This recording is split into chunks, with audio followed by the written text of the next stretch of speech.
It's a Friday night. I'm hoping to get this video talked through and edited and posted in a semi-reasonable hour. I recorded this video earlier this week, only to find out that the audio file has been lost to the sands of time. It's amazing when you record the audio on your phone and you go through and just kind of like delete things to make room on your phone. And if you don't do that with any kind of attention, you might delete something that you really need, such as an audio file for a video that you've already recorded and now you have to record again. So that's cool. I want to begin this video with a little anecdote about my high school years, which is something I hate talking about. But I started a trend, kind of, not really. There's been a few times in my life where I think just because I've made so many very strange life choices and decisions in terms of like what I invest my interest and my time into, like just statistically one of those is going to catch on with the, general audiences, with other people. And in high school, the summer going into my sophomore year, went to a wrestling camp. And before then, I got a Game Boy at Goodwill. It was a Game Boy without the backlight. It was a whole thing. And my buddy, Nick Saldo, gave me Pokemon Fire Red, the little game cartridge. So I just spent like all the wrestling camp wrestling and running and like on the precipice of vomiting, and then playing Pokemon. It was a really great time. Everybody enjoyed it. We were passing the Game Boy around. It was fun. And then going into my sophomore year, lo and behold, everyone's Game Boys came out. They brought them to school. Everyone's like playing Pokemon. We had like the Game Boy emulators on your phone. People were playing that. It was a whole thing. I'm not going to say that like I started the movement there, but all I'm saying is that nobody was playing Pokemon on a Game Boy before I did. So this ties into another thing that happened a few years ago. My family and I went to Scotland, and I brought with me another thing I got from Goodwill. I'm noticing a trend here, but it was a little digital camera. And I shot like videos on that little crappy 2.3 megapixel digital camera. And I compiled those videos, posted them on Instagram. They did not take off at all, but it was a lot of fun. Following that, we saw like the massive influx of people shooting film, and film photography and all that stuff was really taking off, which was great. I definitely have profited from that, and it's something I enjoy quite a bit. But I think as it reached its peak, there was a lot of thought into what's going to be the next thing, like what's the next market that people are going to reinvest in. For a while there, I was noticing on Instagram, a lot of people started picking up digicams, and I was about to be like, hey, I started this trend, even though there's literally zero correlation. It just so happens that it was something that I did years previously. So anyway, that has not really taken off as much as I thought it would. I definitely was of the camp thinking that digital camcorders, digital little point and shoot cameras were going to be infinitely more popular than film was. I still think that might happen. I'm not so far as to say that like when film dies, this is where people are going to go to like the consumer things, because most people have a phone. So why would they not just use their phone? I think that there's a certain aesthetic quality to like kind of older consumer digital products. I definitely think there is, but I think that might be a little bit of a harder sell for some people than their phone, which again, they already have. So all that to be said, I'm a big fan of camcorders. I'm a big fan of those things because I love motion picture stuff. I went to film school. I like videos. Like I like taking still photographs as much as the next guy. I find it to be a very fun practice. I do enjoy it. But at the end of the day, I just like video. So any way in which I can create video stuff, I'm more inclined to want to do that. However, Super 8 film is it's expensive. It's expensive. And the quality like is fine. It's like the lowest quality film though. So like it's just not very good. 16 millimeter, I love. It's expensive. It's very expensive. I don't want to talk about 35 millimeter motion picture film because it's a little bit of a hard sell to shoot motion picture film, especially regularly. Even like when I had a very fancy-pantsy adult job, I had a hard time like budgeting for that or like making it make financial sense for me, because I wasn't like taking on clients. It was just like me trying to like test out a camera, like shoot a fun thing or whatever. It just isn't very profitable. So what I did instead was I got stuff like this, camcorders, and I would just shoot video on the camcorders, and I loved it. I absolutely did. I had a Sanyo Exacti just like this, used it until it died on me. Basically, I think the flex cable from the screen to the camera tore or something. So it would still work, but you just couldn't see anything on the monitor. Figuring out the framing of things is kind of important.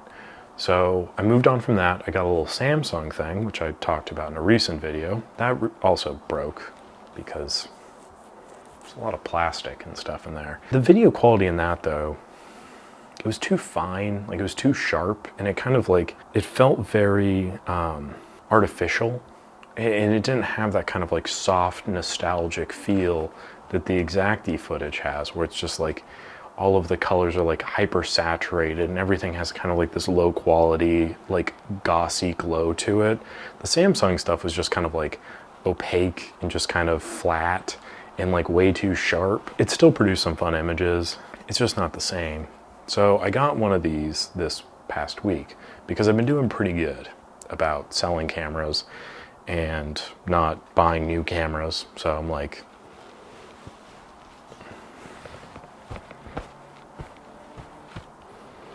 you get a treat. The look, the sounds, like when you open it up, it's just happy to see ya. And like the video quality is so not good, but it doesn't have to be. It's fun. It's a fun little thing.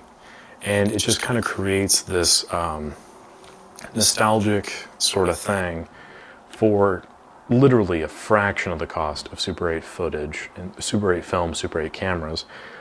This was like 39 bucks. And this is the thing I recommended to people that when they came into the shop and they're like, I want to shoot Super 8, I'd be like, it's great. It also turns off when you close this, which is a fantastic feature. But people would come into the shop and be like, I want to shoot Super 8. And I was like, okay, that's great. Like, walk me through it. Why do you want to shoot Super 8? And they're like, well, I just want the nostalgic video look. And I was like, okay, well, this is going to be the cost. Like, the camera's going to cost you this much. The film's going to cost this much. Developing is going to cost this much. And it's going to be like 3 minutes of footage. And it's not going to be very good. And I would show them like examples of stuff I've shot. And they'd be like, yeah, I don't know, maybe they're not for me. And I was like, well, look at this. So I pull one of these up. They're on eBay for like 40 bucks, okay? Like, it is insane to me. I swear to God, if you would have asked me like 2 years ago, where is the industry going? Where is the market going? I would have said these, like hands down, wouldn't have even been a second's thought, because I thought these were gonna just jump up in price. I thought digital cameras were gonna be like the new future.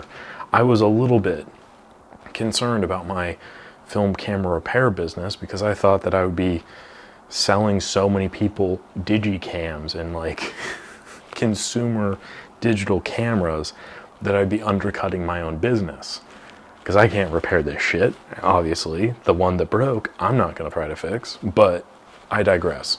All that to be said, they're still out there and they're very affordable. So like if you want to shoot Super 8, that's where I would say start, because it's just more fun.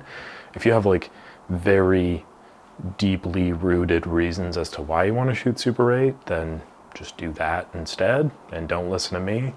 But I just think like if you just want to shoot Super 8 for the vibes or for the aesthetics, or if you want to shoot like VHS or VHS-C or what's the other one, high 8 tapes, or any of those, like the tapes, listen, they're fun, and if you want to do it, by all means. But like if you don't want to do all of the equipment, and if you don't want to deal with all the headaches, this and many other cameras kind of this realm take SD cards, and those are pretty much as universal as it gets for data at this stage. And even something like kind of like this, the Sony Webby, which I got because I thought it'd be kind of fun. you flip it up and that turns it on, and then you can like flip it around so you can do like a little selfie thing, or I guess kind of defeats the purpose if I'm the one looking at it. But even something like this takes a memory stick, which isn't a very common thing. It was something that Sony was trying to like, you know, make a thing. But you can get memory sticks, look like this, and then you can get adapters to SD. And that's just easier, in my opinion. The quality is not going to be great. In terms of having something like a little dedicated thing, like I could leave my phone in the car and just take this and create like a fun little memory, or I could take my phone with me or whatever, it doesn't matter. But I have this, and it's just like a fun little thing that I'm focused on, and I'm not like on my phone taking 100 pictures that I'm gonna forget even exist. This, I feel like each moment matters a little bit more in a way, because it has a little bit more groundedness to it, while not also costing a small fortune to shoot. That's kind of why I like these. They're really not for everybody, and I'm not gonna pretend that they are. I just really enjoyed them for a while, and I got this week, and I was really excited about it. Wanted to make a video, and then I deleted the audio. So now here we are on a Friday night talking about cheap consumer cameras from 2008. If you want to get into Super 8, don't. Get into this instead. If you really want to get into Super 8, do that. Don't let me tell you how to live your life. If you enjoyed this video, if you learned something, please let me know. Like the video, leave a comment, subscribe to the channel. Also, if you join the channel, I've got exclusive content there with all sorts of other videos of me talking about stuff and other little advice tidbits, things of that nature. So feel free to join the channel. You will also get access to my holiday letter writing campaign. If you want me to write you a letter on my typewriter, which is another really outdated technology that I've decided to spend a lot of time and money investing in that particular hobby, then let me know. Join the channel and email me your address, and I'll get the letters in the mail to you. But anyway, thank you again for watching. Appreciate it as always, and I'll catch you on the next one.